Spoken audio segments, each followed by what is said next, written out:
Unadhani macho yako yametua kwa bahati mbaya kwenye hii video? Hapana. Katika huu ulimwengu tunaoishi, hakuna kitu kinachotokea kwa bahati mbaya.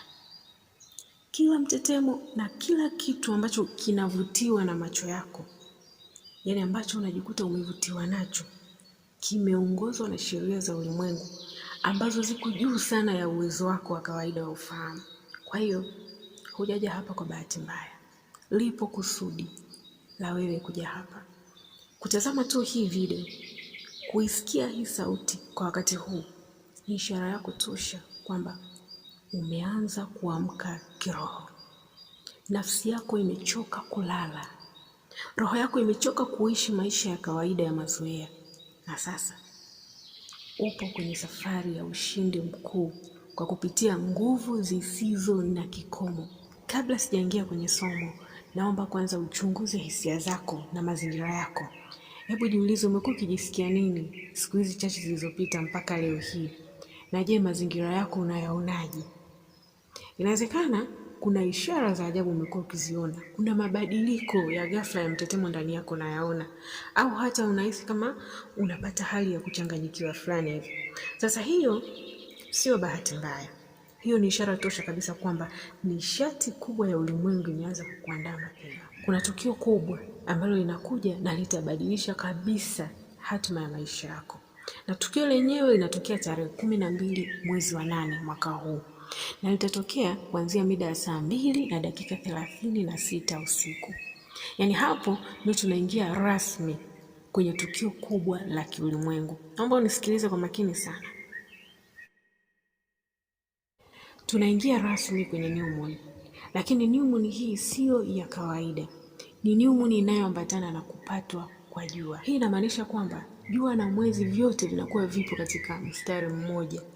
Kwa hiyo basi, sehemu fulani hapa duniani zita experience giza wakati wa mchana. Sasa hili giza kiroho lina maana kubwa sana. Kila new moon huwa inakuja na nguvu yake, lakini new moon ambayo inaambatana na kupatwa kwa jua huwa inakuja na nguvu mara 100.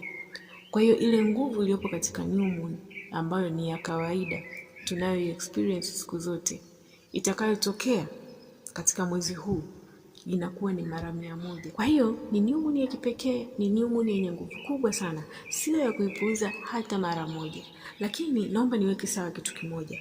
Hili tukio la kupatwa kwa jua kwa hapa Tanzania hatutaliona, yani halitatokea katika ukanda wetu huu wa Afrika Mashariki. Nchi ambazo zitashuhudia hili tukio kwa uwazi kabisa ni pamoja na Greenland Island, kaskazini mwa Urusi, Hispania pamoja na Ureno. Sisi hapa Tanzania hatutalishuhudia hili tukio kwa macho. Kwa hiyo usije ukajihangaisha ukasema mbona sioni tukio? Hapana. Ni tukio ambalo sisi kwetu hatutalishuhudia. Lakini kiroho hizi nguvu za new moon ambayo inaambatana na kupatwa kwa jua zipo ulimwengu mzima. Ule mtetemo wake utatufikia moja kwa moja na utakuwa na athari kwa kila mtu. Kwa hiyo kila mtu atazihisi hizi nguvu, na inawezekana hata wewe ambaye unatazama video hii tayari umeshaanza kuona hizo athari kiroho. Hii new moon itakwenda kufuta zile hisia hasi zote katika maisha yako. Hisia za maumivu, umaskini, kushindwa, hofu ndani yako. Vitu vyote hasi vinakwenda kusafishwa na nguvu ya kuanza upya inakwenda kuanzishwa ulimwenguni. Kwa hiyo basi, chochote utakachokipanda katika new moon hii kinakwenda kutokea kwa kishindo. Chochote utakachokiandika katika hii new moon kinakwenda kutokea tena kwa haraka sana. Kinachotakiwa tu ni wewe ujiweke katika mtetemo ambao utaendana na hizi nguvu. Na hapa ndipo siri kuu ilipo. Hapa ndipo siri kuu ya mbona fulani anajibiwa maombi na huyu maombi yake hayajibiwi. Hapa ndipo siri kuu ya ulimwengu ilipo. Watu wengi wanajua tu maombi ni kutamka au ni kulia, halafu ukishasikiwa maombi yako yanajibiwa muda wote. Hapana. Maombi au matamko yenye nguvu ni namna unavyoset mtetemo wako ndani. Je, mtetemo wako una uset katika frequency za juu za ulimwengu? Kabla hujatamka kitu chochote, kwanza hakikisha ndani yako unajiweka kwenye hiyo position ya hicho kitu. Jiweke katika hali ya kustahili hicho kitu. Baada ya hapo sasa ndipo matendo yafuate. Universe huwa haina masikio ya kusikia sauti yako wala haina macho ya kuangalia matendo yako. Universe inaangalia mtetemo uliopo nyuma ya maneno au nyuma ya matendo yako yanayoonekana. Sasa basi, ukishautengeneza mtetemo wako ndani vizuri, ukaendana na frequency za juu za ulimwengu, maneno yako yanakuwa yana nguvu maradufu. Vitendo vyako unavyovifanya vinakuwa na nguvu na vinaleta matokeo ya haraka sana. Na hapa ndipo mtego wa kinishati ulipo. Kama kipindi cha new moon, hasa hiki cha kupatwa na jua, ndani yako umejaza hofu, hali ya kushindwa, halafu ukaambatanisha na maneno hayo ya kushindwa, maneno ya hofu. Universe inazidi kukuza huo mtetemo wako ndani kwa kupitia hayo maneno, na matokeo yake inazidi kukuletea hali zinazofanana na mtetemo wako ndani. Kwa hiyo kuwa makini sana na mambo unayoyatamka katika kipindi cha mwezi mwandamo. Kuwa makini sana na jinsi unavyojiona ndani yako. Unajionaje? Unajiona unastahili nini? Kumbuka, kipindi hiki anga la kiroho linakuwa wazi. Linakuwa lipo tayari kupokea nia zozote unazoziweka. Na nia sio lazima uitamke, yani isikike. Nia ni kile kitu ambacho kipo ndani yako, your intentions. Wewe ndani yako unajiona nani? Vile unavyojiona, hiyo ndiyo nia yako, na ulimwengu inaipokea hiyo nia kwa mikono miwili. Kwa hiyo basi, itakapofika tarehe 12, 13 na 14, kwa sababu new moon huwa inadumu kwa muda wa siku 3. Katika hizo siku 3, epuka kufanya madrama yasiyo na ulazima. Usizitumie hizo siku kugombana na watu, kuwatamkia watu maneno mabaya, kujizungumzia wewe mwenyewe vibaya. Yaani usije ukawa unatamka, mimi sina bahati, mimi siwezi, mimi sitafanikiwa, watu wengine wanaweza lakini mimi siwezi. Yaani unaziona hizo kauli? Hayo ni maneno yenye mtetemo wa chini sana. Hata kama huo ndio uhalisia wa maisha yako, lakini hutakiwi kukiri kwa kinywa chako, hautakiwi kuikubali hiyo hali. Unapotamka kwamba mimi siwezi, mimi sina bahati, unauthibitishia ulimwengu kwamba wewe sasa umeikubali hiyo hali na unaruhusu ulimwengu uendelee kukuletea hali zinazofanana na hayo maneno. Ulimwengu upo neutral. Kazi yake ni kupokea tu maagizo kutoka kwako. Kwa hiyo, kuwa makini. Angalia maneno unayoyatamka. Siku ya mwezi kuandama, ulimwengu unasikiliza maneno yako kwa ukaribu sana.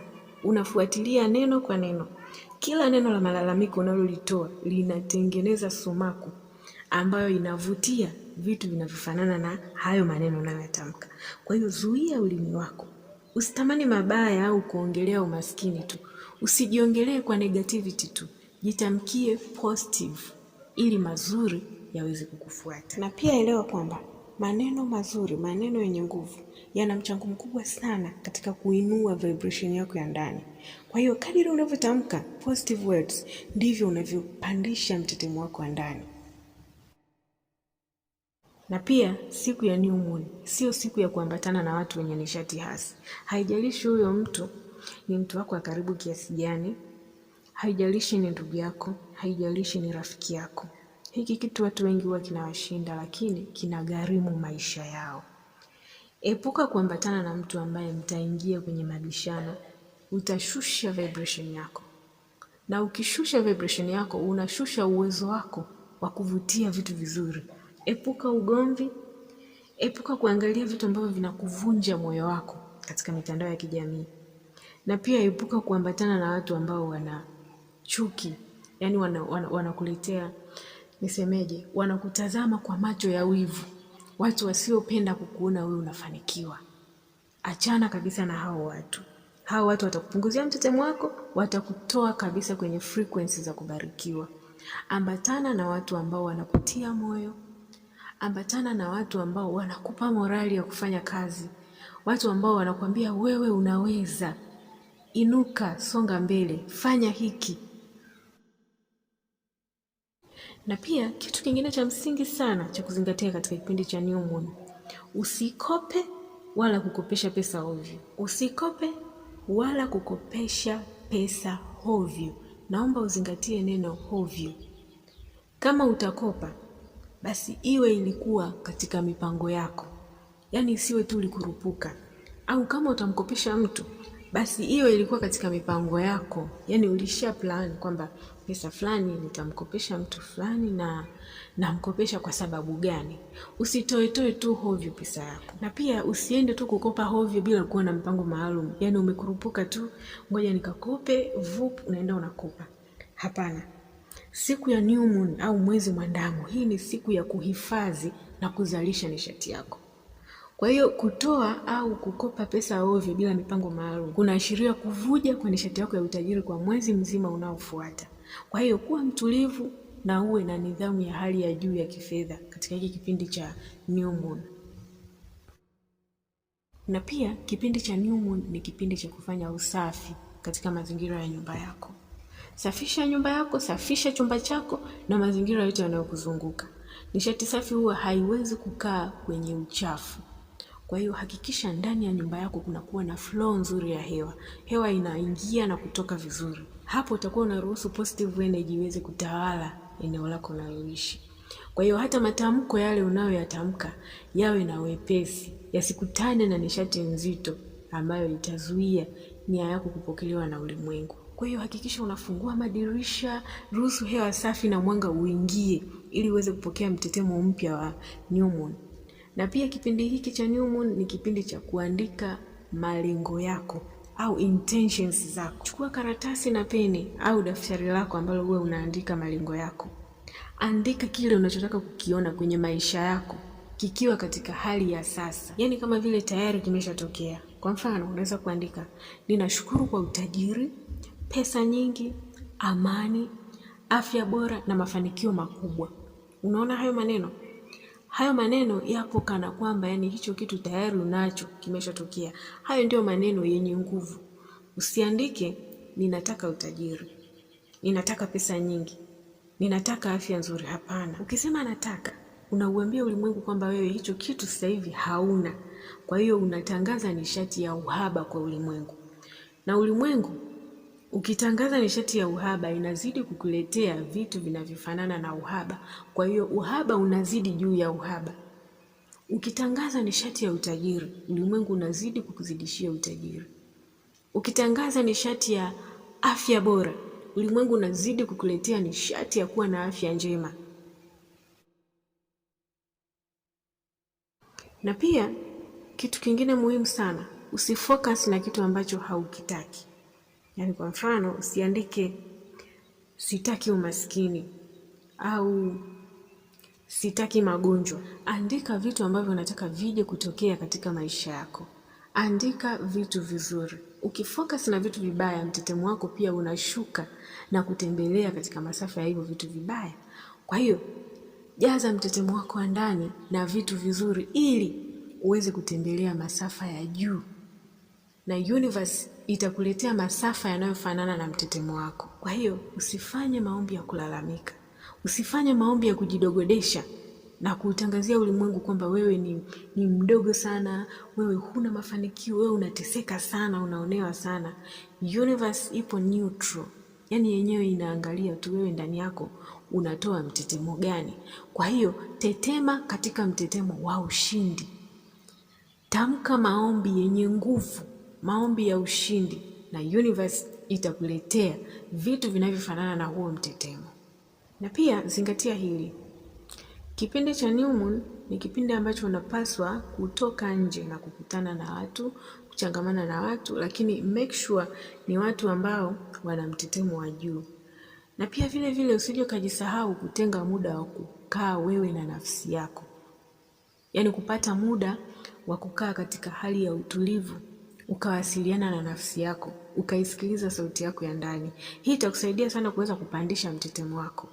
Sio muda wote upo na watu, upo sehemu yenye makelele, vibration inaweza kushuka.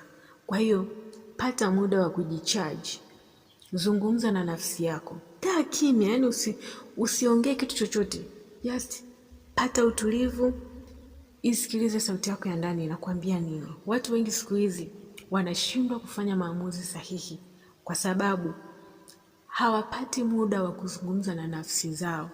Hawapati muda wa ukimya ili waweze kusikia sauti yao ya ndani. Inawezekana sauti ya ndani ina mengi sana ya kukuambia. Ina tahadhari nyingi sana inataka kukuambia. lakini wewe huipi muda wa kuisikia. Yaani hupati muda kabisa wa kuisikia hiyo sauti yako ya ndani. Huwezi kuisikia sauti yako ya ndani wakati muda wote wewe upo kwenye makelele. Muda wote wewe upo vibarazani kupiga umbea, kusikiliza mambo hasi, kusikiliza mambo yanayokupa hofu. Utaisikia saa ngapi sauti ya ndani? Tafuta muda wa utulivu, angalau dakika 10 mpaka 30.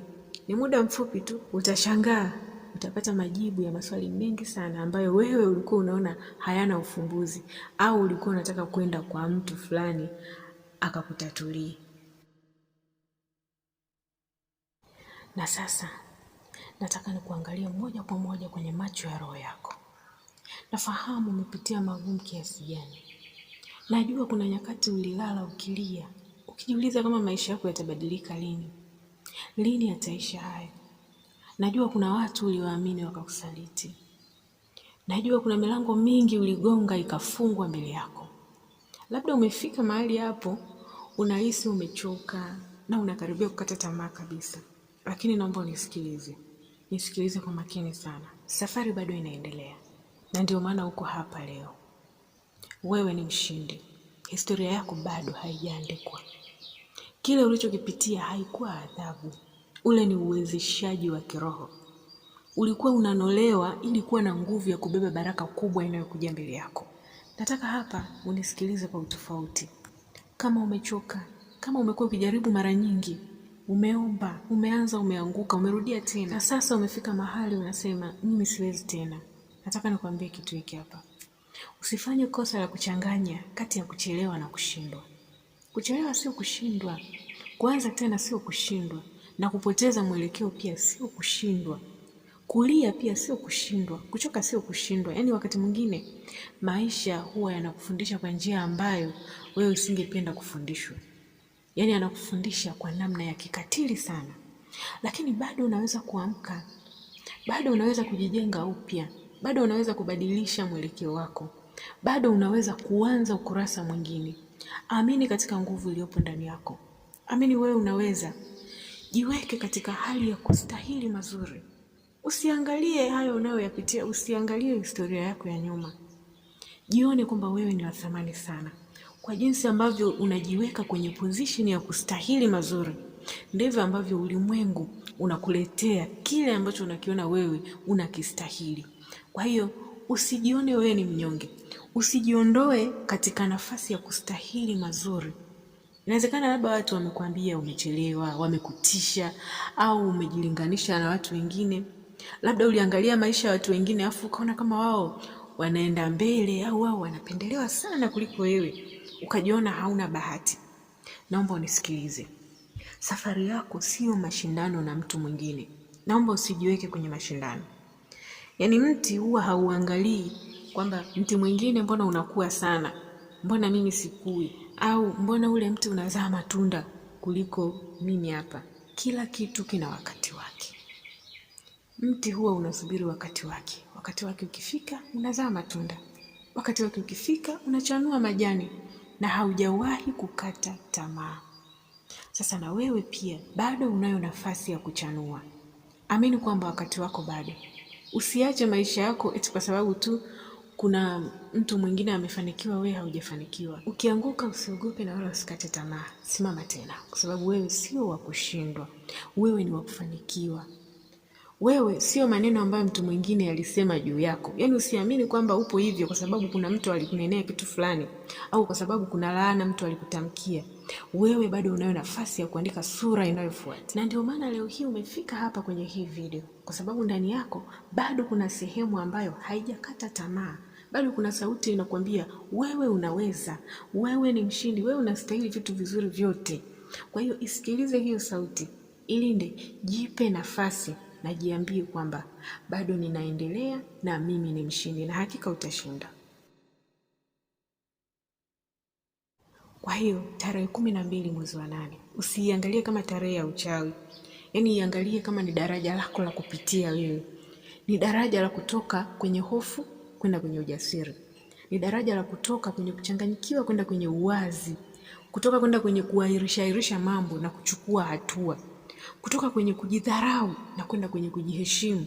kutoka kwenye kushikilia mambo yaliyopita na kwenda kutengeneza mambo yajayo, mambo ya ushindi. Na kama kuna kitu kimoja nataka ubebe kutoka kwenye hii video ni hiki hapa. Usingoje maisha yako yabadilike ndio uanze kuishi kama mtu mpya. Yaani amini kwamba hayo mabadiliko yanaletwa na wewe mwenyewe na yapo ndani yako. Anza kuishi kama mtu mpya na maisha yako yataanza kupata mwelekeo mpya. Jitengenezee nidhamu, linda akili yako, chagua watu wanaokuzunguka kwa hekima. Sio kila mtu unaambatana naye na sio kila mtu unamsikiliza. Kuna watu wengine lengo lao ni kukupa hofu tu ili usichukue hatua au ili usisogee mbele, ubaki hapo hapo. Sasa jifunze. Chagua aina ya watu wa kuambatana nao. Usiogope kupunguza watu katika maisha yako, maidia. Katika huu ulimwengu hakuna mtu mwingine atakayekuletea mafanikio zaidi ya wewe mwenyewe. Nguvu zote zipo ndani yako. Asikudanganye mtu kwamba mafanikio yapo kwa mtu fulani au mafanikio yapo sehemu fulani. Mafanikio yanatoka ndani yako. Kinachotakiwa tu ni wewe kujua namna ya kuzitumia hizo nguvu zako za ndani. Na amini kwamba Mungu wa kweli anaishi ndani yako. Mungu hatafutwi nje yako. Mungu yupo ndani yako. Jifunze namna ya kutumia hiyo nguvu iliyopo ndani yako. Fanya kazi, kuwa na upendo kwa watu wengine, samehe, usiwe na hofu, usiwe na kukata tamaa, usiwe na wasiwasi wowote. Na kumbuka kwamba New Moon itadumu kwa muda wa siku 3, tarehe 12, 13 na 14. Zitumie hizi siku vizuri. Zitumie hizi siku ukiwa umeamua, ukiwa na maamuzi thabiti. Na hakikisha kwamba unafanya maamuzi ukiwa kama wewe ndio dereva wa maisha yako. Amini kwamba hakuna mtu mwingine anayeweza kukupambania zaidi ya wewe mwenyewe. Kwa hiyo chagua ushindi, chagua kufanikiwa. Na kama ulikuwa bado hujasubscribe, make sure una subscribe ili video inayofuata isije kukupita. Asante sana kwa kunisikiliza.